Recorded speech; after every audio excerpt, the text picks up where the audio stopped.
MT Production present. Innal hamdalillah nahmaduhu wa nasta'inuhu wa nastaghfiruh wa na'udzu billahi min sururi anfusina wa min sayyiati a'malina. May yahdihillahu fala mudilla lahu wa may yudlil fala hadiyalah.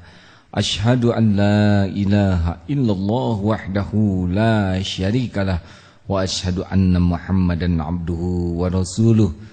Allahumma salli wa sallim wa barik ala Sayyidina Muhammad wa ala alihi wa ashabihi ajma'in, amma ba'du. Ayuhal hadirun, ittaqullaha haqqa tuqatih wa la tamutunna illa wa antum muslimun.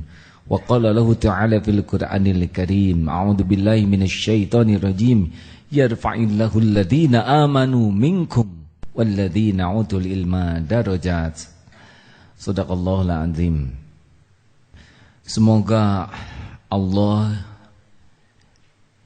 yang menguasai segala ilmu mengaruniakan kepada kita hati yang sangat cinta kepada ilmu dan memudahkan kita memahaminya, mengamalkannya, dan menyampaikan kepada saudara kita lainnya. Saudaraku, tidak ada yang bisa dilakukan tanpa ilmu. Segalanya harus dengan ilmu. Artinya, makin sedikit ilmu, makin sedikit yang bisa dilakukan. Artinya, barang siapa yang ingin melakukan banyak hal dengan baik dan leluasa, kuncinya adalah ilmu. Ilmu bagai cahaya yang membuat orang bisa menikmati. Tanpa ilmu, bagai tanpa cahaya, menjadi serba sulit dalam hidup ini. Saudaraku sekalian, menarik kalau kita kaji bangsa Indonesia yang alamnya luar biasa melimpah ruah kekayaannya. Ukuran Indonesia, Sabang sampai Merauke, kalau disimpan di Eropa, itu kalau Sabang disimpan di Dublin, maka Merauke ada di Armenia, tertutup yang namanya Eropa. Kalau disimpan di Afrika, Sabang berada di kota Rabat, Maroko, sebelah barat, dan Merauke-nya berada di kota Jeddah, tertutup itu Afrika Tengah dan Utara, menyeberangi Laut Merah. Jikalau disimpan di Amerika, Sabang berada di Vancouver, Kanada, dan Merauke berada di Washington DC, tertutup itu Amerika Serikat bagian tengah dan utara. Begitu besarnya dibandingkan dengan Singapura yang hanya sebesar Jakarta. Malaysia juga kecil, Jepang kecil, Korea apalagi, Taiwan kecil. Tapi fakta mengapa Singapura bisa membeli begitu banyak perusahaan nasional kita. Fakta mengapa Petronas yang dulu belajar ke Pertamina sekarang melesat Petronas menjadi perusahaan minyak yang ternama. Korea tahun 55 hancur dilanda perang. Sekarang sudah menjelajah ke negeri ini karya-karyanya. Saudaraku, rupanya strategi yang digunakan oleh negara itu mengawali membangun bangsanya adalah dengan investasi ilmu. Apa yang bisa dilakukan tanpa ilmu? Ingin bisa melakukan banyak hal, harus banyak ilmu. Saya dengar ketika Jepang luluh lantak, yang diinginkan bukan uang, tapi yang diinginkan Jepang waktu itu adalah berharap agar sebanyak mungkin rakyat Jepang bisa diberi kesempatan belajar di Amerika yang membomnya. Saya dengar Ketika Jerman dihancurkan, yang pertama kali dicari oleh pemerintah Jerman adalah para guru yang bisa menyampaikan ilmu. Saya dengar di Singapura yang pertama kali dilakukan juga di Malaysia adalah terus membuat rakyatnya bisa mencari ilmu. Dari penjuru mana disebarkan ke penjuru dunia untuk bisa mencari ilmu. Bahasa Islam jelas sekali, man aradad dunya fa'alaihi bil ilmi. Barang siapa yang ingin dunia wajib dengan ilmu. Wa man aradal akhirah fa'alaihi bil ilmi. Ingin akhirat wajib dengan ilmu. Ingin dunia dan akhirat fa'alaihi bil ilmi, wajib dengan ilmu. Artinya orang tidak berilmu, dunia tidak dia dapatkan, akhirat juga tidak dia peroleh. Saudaraku, waktu ulang tahun pikiran rakyat, kalau saya tidak salah dengar, biaya yang dikeluarkan oleh rakyat Indonesia untuk membeli koran tidak lebih dari 2 triliun. Tapi biaya yang dikeluarkan untuk membeli rokok mencapai 27 triliun. Tadi 2 triliun, tapi untuk rokok bisa puluhan triliun. Inilah bangsa kita. Lebih suka menghisap rokok daripada mencari ilmu. Tidak usah heran. Andai kata tidak bisa berbuat banyak. Saudaraku, yarfa'illahu alladhina amanu minkum walladzina utul ilma darajat. Ditinggikan orang yang beriman dan berilmu. Oleh karena itu, siapapun yang ingin menikmati hidup, siapapun yang ingin leluasa dalam hidup, siapapun yang ingin mulia, siapapun yang ingin sukses dan bahagia, maka kata pertamanya, bagaimana sikap kita terhadap ilmu. Sayangnya, kita mencari ilmu belum menjadi prioritas utama. Bahkan ada orang yang sesudah jadi sarjana, signifikan pertambahan ilmunya. Sesudah jadi sarjana, mulai apalagi makin tinggi jabatan, makin malas mencari ilmu. Terbelenggu oleh kesombongannya. Ciri orang yang tidak berilmu atau kurang ilmu, bayangkan, tiap hari masalah nambah. Kesulitan nambah, potensi konflik nambah, kebutuhan nambah, semua nambah. Tapi ilmu tidak nambah. Atau tidak seimbang dengan kecepatan masalah. Pasti, kalau orang sudah seperti itu, stresnya yang nambah. Emosional sikapnya. Orang yang kurang ilmu, otak neurokorteksnya kurang input. Maka yang berperan otak mamalia dan otak reptil dalam mengambil sikapnya. Maka kita tidak usah heran melihat bangsa kita seperti ini.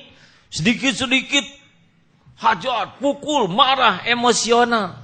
Kenapa? Karena memang input menyelesaikan masalahnya tidak punya banyak. Akibatnya stok input reptilnya itu yang bisa membuat dia menyelesaikan masalah versinya. Kenapa ada orang tua yang tidak menikmati masa usia tuanya? Sederhana masalahnya, ilmunya tidak sebanding dengan umurnya. Malas belajar, malas baca. Kenapa ada pemimpin yang dibenci dan kerjanya marah-marah? Karena kurang ilmunya. Karena ilmu tidak ada, maka yang keluar itu marah saja. Kenapa rumah tangga tidak bahagia? Kurang ilmu. Tidak tahu bagaimana menyikapi istri. Istri tidak mengerti mengenai suami. Mengurus anak tidak paham. Stres. Oleh karena itulah hadirin, mencari ilmu hukumnya wajib. Seperti wajibnya sholat. Seperti wajibnya saum Ramadan. Sehari tidak dapat uang bukan masalah besar. Tapi sehari tidak dapat ilmu, itu masalah besar. Sayang, kita belum akrab dengan kata ilmu.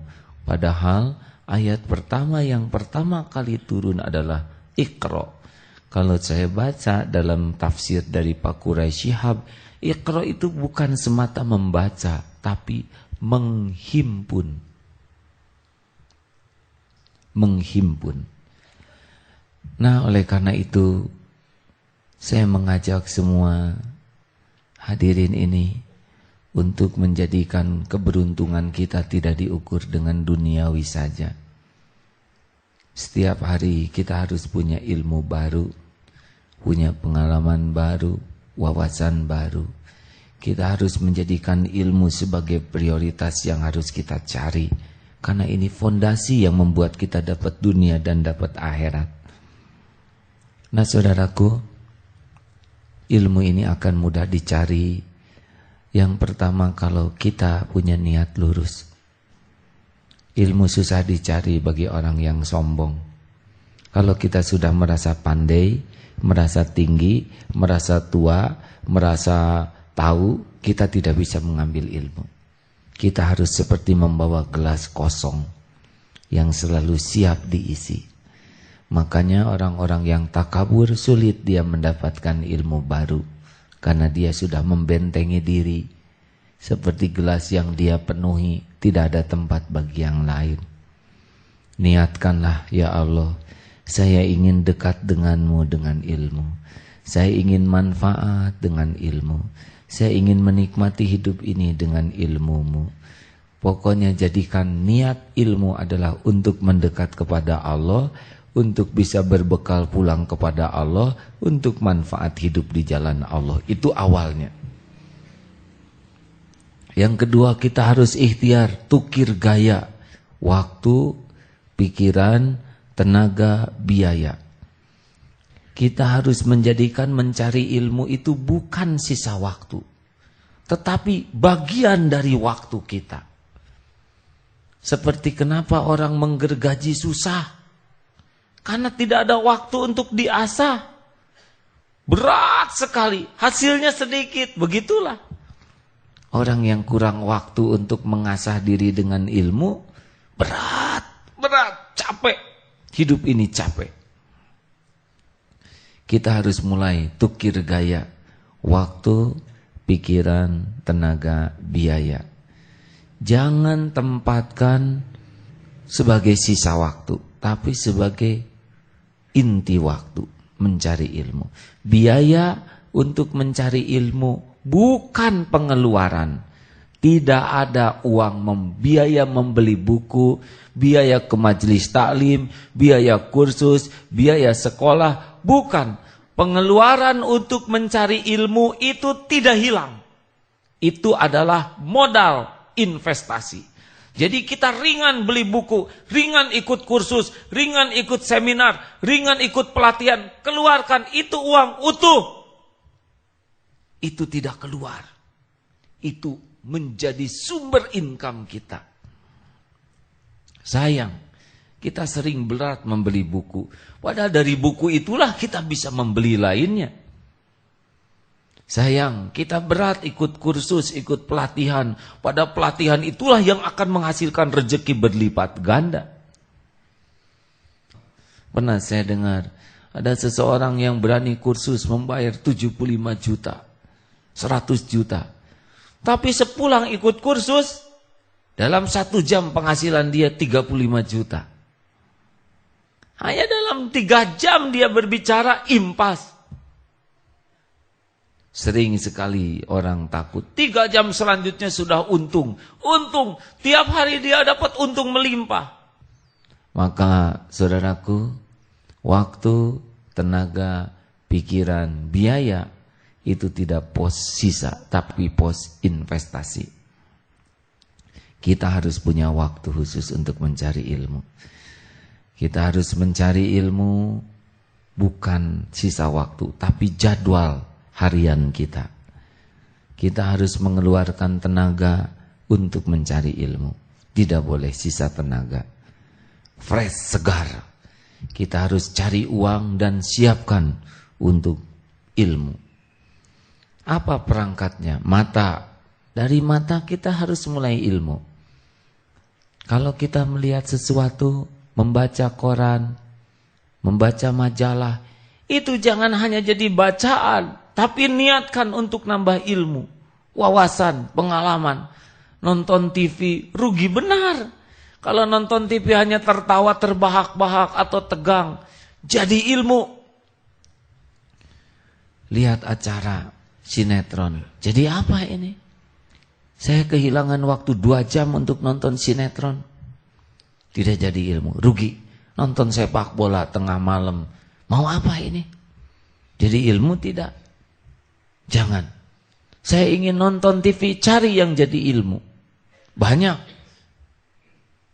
yang jadi ilmu. National Geographic, Discovery Channel, Dunia Binatang, banyak yang kalau kita tonton, wawasan kita bertambah. Kita bisa menyelam pengetahuan di lautan tanpa basah. Kita bisa melihat galaksi di langit tanpa terbang. Kita bisa tahu isi tubuh kita tanpa masuk dan dioperasi. Ilmu membuat kita bisa membaca, membuat kita berada di mana saja tanpa kita beranjak dari tempat duduk kita. Kita bisa merasakan gawatnya perang di Ponorogo dengan ilmu. Dengan membaca. Kita bisa tahu perjalanan hijrah Nabi dengan membaca. Dunia ini bisa kita genggam kalau mata kita pecinta ilmu. Dahsyat. Dahsyat sekali. Maka sungguh menyedihkan kalau kita termasuk orang yang tidak suka membaca. Tidak ada orang sukses yang tidak suka membaca. Makin malas membaca, makin sedikit ilmunya, makin sedikit yang bisa dia lakukan. Oleh karena itulah, marilah kita gunakan aset mata ini untuk betul-betul menghimpun ilmu dengan membaca buku, melihat acara yang bagus, dengan menafakuri apa yang kita lihat di sekitar kita. Niatkan cari ilmu. Telinga, buat apa ngobrol kalau tidak jadi ilmu? Buang-buang waktu. Buat apa dengar radio kalau yang kita dengar tidak jadi ilmu? Waktu kita tercuri. Jangan biarkan waktu yang berharga hanya untuk mendengar obrolan yang tidak berharga. Rugi. Terlalu berharga waktu kita. Jangan dengar berita kecuali jadi ilmu. Tenaga, kita harus mau melangkah. Cari teman orang-orang berilmu. Kalau mau belajar, belajar dari yang paling ahli. Jangan setengah-setengah. Kalau kita belajar ngurut dari orang yang baru belajar ngurut, tidak usah heran jadi keseleo. Cari pakar urut yang paling bagus. Kita akan punya ilmu terbaik. Ada seorang pakar pelatih yang memang pikirannya, saya mau belajar dari yang terbaik. Saya mau berinvestasi apa saja agar saya belajar dari yang terbaik.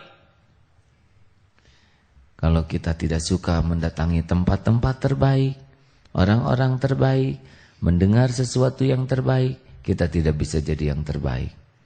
Keluarkan tenaga, biaya untuk menemui sumber-sumber ilmu terbaik. Kita bisa menjadi manusia terbaik. Saudaraku sekalian, pilihan ada pada tangan kita. Pergaulan kita harus bergaulan dengan orang-orang yang bisa menambah ilmu, pengalaman, wawasan, bacaan, pendengaran, tontonan. Kalau semua itu ilmunya bagus, makin ilmu beragam masuk, maka itulah kunci kreativitas. Ingat, solusi hanya dimiliki oleh orang-orang yang kreatif. Karena masalah kian kompleks. Tidak bisa masalah yang kompleks dihadapi dengan ilmu sedikit, tidak bisa. Masalah bergerak terus. Hanya orang-orang kreatif yang bisa menikmati hidup dan sukses. Dan kreativitas sangat bergantung input. Makin beragam input, makin lengkap input, maka keluarnya makin kreatif. Oleh karena itu, jangan salahkan siapapun. Kalau hidup kita menderita, hidup kita sengsara, hidup kita ruwet, hidup kita tertekan, hidup kita pahit, hidup kita getir. Pertanyaannya adalah, sejauh mana waktu, tenaga, pikiran, biaya untuk efektif mencari ilmu. Ada yang nanti Allah memberikan rezeki, gunakan untuk keperluan primer secukupnya. Selebihnya cari ilmu sebagai investasi. Jangan membeli barang-barang yang tidak diperlukan. Cari ilmu. Setiap ada kesempatan pelatihan, kursus, asal sesuai dengan pengembangan cita-cita kita, cari ilmunya. Jangan biarkan pergi kemana-mana tanpa membawa buku. Baca buku. Setiap ada kesempatan, baca. Bawalah alat perekam kemanapun. Dengarkan ceramah-ceramah dari orang-orang yang bisa menggugah, meluaskan wawasan. Usahakan kita punya waktu bertemu dengan orang-orang berilmu. Gali ilmunya, gali pengalamannya. Jangan terlalu banyak bicara. Banyaklah bicara untuk menggali, membuka gerbang ilmu. Tiap orang punya pengalaman. Andai kata setiap waktu kita benar-benar mencari ilmu dan kita amalkan, jangan heran. Dunia ini akan jauh lebih ringan. Bagai masuk ke dalam belantara lengkap dengan peta. Juga ada yang menuntun, juga membawa cahaya. Nikmat. Hidup ini memang disiapkan untuk mulia dan bahagia bagi pecinta ilmu, pengamal ilmu, dan penyebar ilmu. Allahumma salli wa sallim wa barik ala Sayyidina Muhammad wa ala alihi wa ashabihi ajma'in. Allahumma ighfir lil mu'minina wal mu'minat wal muslimina wal muslimat al ahya'i minkum wal amwat. Allahumma inna nas'aluka ridhaka wal jannah wa na'udzubika min sakhatika wan nar. Ya Allah, ampuni ya Karim, ampuni sebusuk apapun masa lalu kami, ampuni sekelam apapun dosa-dosa kami, ampuni sehitam apapun lembaran hidup yang pernah kami lalui. Allahumma inna nas'aluka taubatan nasuha wa taubatan qoblal maut wa rahmatan 'indal maut wa maghfiratan ba'dal maut. Allahumma hawwin 'alaina fi sakaratil maut wan nazata minan nar wal 'afwa 'indal hisab. Allahumma inna nas'aluka husnal khatimah wa na'udzubika min su'il khatimah. Ya Allah, golongkan kami menjadi orang yang mencintai ilmu-Mu. Mudahkan kami memahami ilmu-Mu ya Allah. Ringankan kami mengamalkannya dengan ikhlas dan istiqomah. Dan berikan kami kesanggupan menyampaikan ilmu-Mu. Ya Allah, hanya Engkaulah tumpuan harapan. Rabbana atina fid dunya hasanah wa fil akhirati hasanah wa qina adzabannar. Subhana rabbika rabbil izzati amma yasifun. Wassalamun alal mursalin walhamdulillah.